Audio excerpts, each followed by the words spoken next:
এখন আজকে যেই তার এলাকার মধ্যে পুলিশ ঢুকেছে, গিয়াসউদ্দিন তাহিরি ঘরের দরজা ভেঙে দেওয়াল টপকে পুলিশের ভয়ে পুকুর সাঁতার দিয়ে পার হয়ে চলে গেছে। কথা কি বোঝেন নাই? মানে যেই শুনছে পুলিশ এসেছে, ঘরের দেওয়াল টপকে তারপরে পুকুর সাঁতার দিয়ে পার হয়ে পালিয়ে চলে গেছে।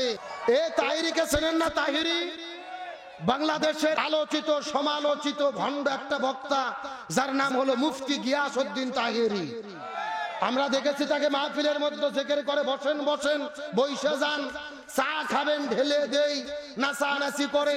গতকালকে দেখেছি তার উস্কানিতে তার কিছু ভক্তরা পুলিশ ধরে পিটাইছে, থানায় হামলা হয়েছে, পুলিশকে আহত করেছে, পুলিশেরা তার বিরুদ্ধে মামলা করেছে। এখন আজকে যেই তার এলাকার মধ্যে পুলিশ ঢুকেছে, গিয়াসউদ্দিন তাহিরি ঘরের দরজা ভেঙে দেওয়াল টপকে পুলিশের ভয়ে পুকুর সাঁতার দিয়ে পার হয়ে চলে গেছে। কথা কি বোঝেন নাই? মানে যেই শুনছে পুলিশ এসেছে, ঘরের দেওয়াল টপকে তারপরে পুকুর সাঁতার দিয়ে পার হয়ে পালিয়ে চলে গেছে। যেই গিয়াসউদ্দিন তাহিরি, আল্লামা মামুনুল হক যখন গ্রেফতার হলো, রফিকুল ইসলাম মাদানী যখন গ্রেফতার হলো, আল্লামা সাইদি যখন গ্রেফতার হয়েছিল, এরা আলেমদের পক্ষে কথা তো বলেনি, বরং আরো তলে তলে খুশি হয়ে টিটকারি করত। এ কথা কর না কে? এখন তাহিরিকে বলতে চাই, ও মুফতি গিয়াসউদ্দিন তাহিরি, তখন তুমি বক্তব্য দিতে যে অপরাধ না থাকলে পুলিশ কি এমনি ধরে? ও মাহফিলের মধ্যে বলতো। তে এখন বলতে চাই যে তুমি পুলিশ দেখে পালাচ্ছ কেন মামা? এ কথা কর না কে? তার মানে আমাদের বগুড়ে একটা কথা আছে, চোরের মন। জোরে কোন চোরের মন? তুমি যদি অন্যায় করে না থাকো, অপরাধ করে না থাকো, তুমি দাঁড়িয়ে থাকবে, পুলিশের সঙ্গে কথা বলবে। এখন তো স্বাধীন দেশ, কোনো ভয় নেই। তুমি পালিয়ে গেছো মানেই বোঝা যায় তোমার ভেতরে ভেজাল আছে। মুফতি আমির হামজাকে গ্রেফতার করা হয়েছে, সে পালাই নাই। আল্লামা মামুনুল হককে মিথ্যা অভিযোগ দিয়ে হোটেল থেকে গ্রেফতার করা হয়েছে, সে পালাই নাই। শিশু বক্তা রফিকুল ইসলাম মাদানী পালাই নাই। কোরআনের পাখি আল্লামা সাইদি পালাই নাই। বাংলাদেশের হক্কানি আলেমেরা জেলের মধ্যে বন্দী হয়েছে, হাতে পায়ে ডান্ডা বেরি লাগানো হয়েছে, তারপরেও হাসতে হাসতে কারাগারে আদালতে হাজিরা দিয়েছে। জালেমের জুলুমের কাছে কখনোই মাথা নত করে নাই। আর তোমার বিরুদ্ধে কি মামলা হলো? তুমি পুলিশ দেখে পুকুর সাঁতার দিয়ে দেওয়াল টপকে পার হয়ে যাচ্ছ, ব্যাপার কি? কথা কন না কে? একটা কথা ভালো করে বুঝবেন, ভুল বুঝবেন না। মুফতি গিয়াসউদ্দিন তাহিরি, সেও তো মৌলানা বলে দাবি করে, সে একজন আলেম। আমার মতের বিরোধী মত হতে পারে, আমি সম্মান করি, শ্রদ্ধা করি, ভালোবাসি। সেও আলেম, আমরাও আলেম। তবে মনে কষ্ট পাই, আমরা যখন নির্যাতনের শিকার হয়েছিলাম, তোমরা কথা তো আমাদের পক্ষে বলোইনি, বরং তলে তলে জালেমের সঙ্গে আতাত করে আরো ব্যবস্থা করছো, আমরা যেন আরো বিপদে পড়ি। তার কারণে এই ভণ্ড গ্রুপের একটা প্রধান, যিনি ডক্টর কফিরউদ্দিন সরকার সালিহি, চেনেন না? স্বৈরাচার হাসিনাকে পাশে বসে রেখে ফতুয়া দিয়েছিল, মাননীয় প্রধানমন্ত্রী আপনি জান্নাতি মানুষ। মানে জান্নাত মনে হয় মামুর বাড়ি খিচুড়ি, এক প্লেট নিজে খাইলো আর এক প্লেট দিয়ে দিল। কে ভাত পার, তুই তো জান্নাতে যাওয়ার গ্যারান্টি নাই। এ কথা কোন? যেই স্বৈরাচার হাসিনার হাতের মধ্যে হাজারো আলেমের রক্ত লেগে আছে, ওই শাপলা চত্বরে হেফাজতের নেতা কর্মী রক্ত লেগে আছে, আলেমদের রক্ত লেগে আছে, পিলখানার রক্ত লেগে আছে। ওই হাসিনাকে তোমরা যেদিন জান্নাতের সার্টিফিকেট দিয়েছিলে, ওই দিন আমরা বুঝতে পেরেছিলাম তোমরা বাকিলের পা চাটা গোলাম। এখন আমরা বলি যে হাসিনা যদি জান্নাতি রমণী হয়, তেও কফিরউদ্দিন সরকার সালিহি হুজুর, আপনার জান্নাতি রাবিয়া বসরি পালিয়ে গেল কেন? কথা কর না কা? কেরে জান্নাতি লোক কোনদিন পালায়? আর ও গ্যাস ফিয়ে চলে গেল মানে? তার মানে এরা তেল আর পাম মারছে সুবিধা হাসিল করার জন্য। ও বলেছে যে 560টা মডেল মসজিদ তৈরি করেছে হাসিনা, কিন্তু তথ্য আপনাদের জানা লাগবে, হাসিনার বাবার টাকায় মসজিদ করেনি, সৌদি আরব টাকা পাঠাইছে, ওই সৌদি আরবের টাকা দিয়ে মসজিদ নির্মাণ করেছে। সৌদি আরব দিল টাকা, আর আমার দেশের তেলতেলা হুজুররা হাসিনা জান্নাতে ঢুকে দিল, কেউ কওমি জননী উপাধি দিল। নিঃসন্দেহে এগুলো হক্কানি আলেমের সঙ্গে গাদ্দারি, প্রতারণা আর হাসি ঠাট্টা তামাশার শামিল।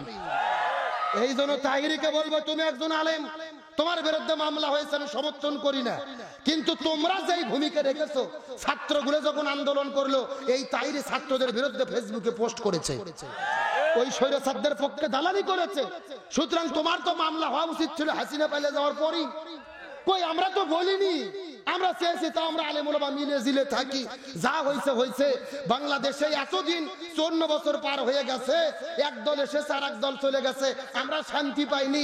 আমরা মনে মনে ভেবেছিলাম সামনের দিনে বাংলাদেশের সব আলেম যদি একতাবদ্ধ হতে পারি, এই বাংলাদেশে সব দল দেখা শেষ, আগামীতে আলেমদের নেতৃত্বে কোরআনের বাংলাদেশ। এই জন্য আমরা চাচ্ছি যে আমরা সব আলেম কি হই, এক হই। কিন্তু তোমরা তো এক হতে চাও না, তোমরা তলে তলে ভূত মারো, ফতুয়া দাও, আরো দলাদলি করো, আরো ডিভাইডেড করো। আমরা পরিষ্কার করে বলি, যারা জাতির মধ্যে ভাগ করবে এরাই জাতির চূড়ান্ত দুশ্মন। আমরা আলিয়া বুঝি না, কওমি বুঝি না, পাঁচকল্লি বুঝি না, লম্বা টুপি বুঝি না, সুন্নি বুঝি না, আলে হাদিস বুঝি না।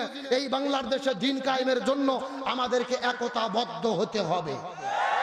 আর আমরা আলেমেরা যদি পরস্পর গুতোগুতিতে ব্যস্ত থাকি, আমাদের আরো 12টা বাজবে। কথা কন না কে? এই জন্য তাহিরিকে বলবো, আর ওই ডক্টর কপিলউদ্দিন সরকার সালিহকে বলবো, তোমরা সরকারের পক্ষে দালালি করে যে ভুল করেছো, জাতির কাছে লাইভ এসে ক্ষমা চাও, জনগণ তোমাদের ক্ষমা করে দেবে।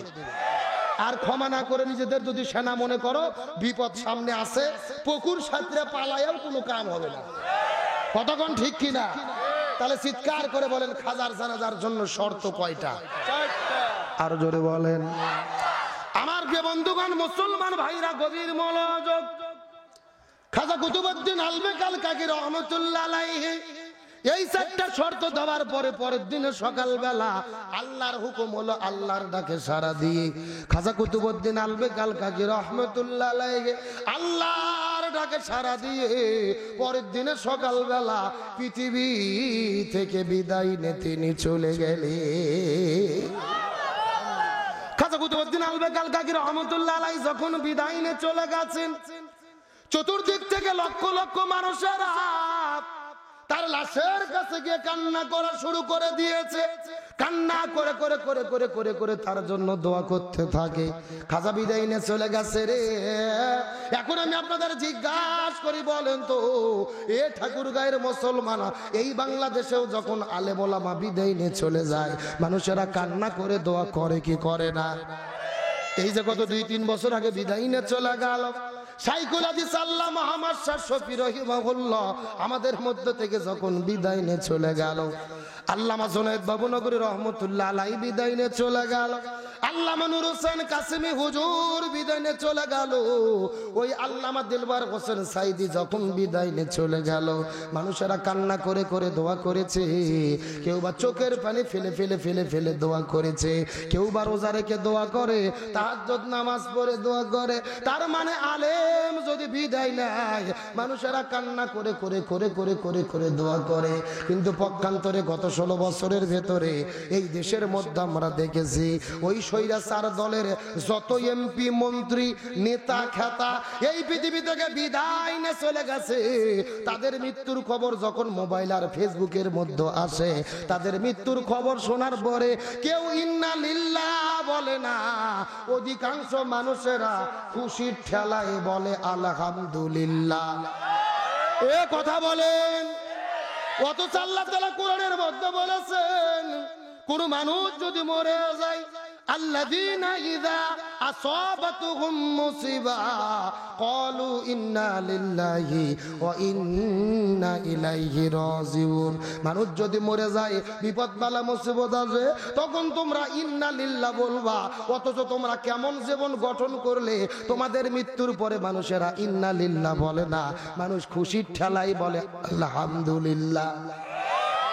এই জন্য আমার নবী আবু দাউদ শরীফ হাদিসের মধ্যে বলেছেন, জান্নাতি ব্যক্তির মৃত্যুর 6টি আলামত রয়েছেন, জাহান্নামী ব্যক্তির মৃত্যুর 6টি আলামত রয়েছেন। একজন মানুষ পৃথিবী থেকে বিদায় নিয়ে চলে যাওয়ার পরে এলাকার মানুষেরা যদি তাকে ভালো বলে সাব্যস্ত করে, তার জন্য কান্না করে দোয়া করে, এটা হলো জান্নাতি ব্যক্তির মৃত্যুর আলামত। পক্ষান্তরে করে মানুষ বিদায় নেওয়ার পরে মানুষেরা তার মৃত্যুর কারণে যদি খুশি হয়, খুশির ঠেলায় যদি আলহামদুলিল্লাহ বলে, এটা জান্নাতি মৃত্যু নয়, এটা হলো জাহান্নামী মৃত্যুর আলামত। এই জন্য একজন কবি বলেছেন, যেদিন তুমি এসেছিলে ভাবে কেঁদেছিলে তুমি, এসেছিল ভুবন, এমন জীবন তুমি করিবে গঠন, মরণে হাসিবে তুমি, কাঁদিবে ভুবন।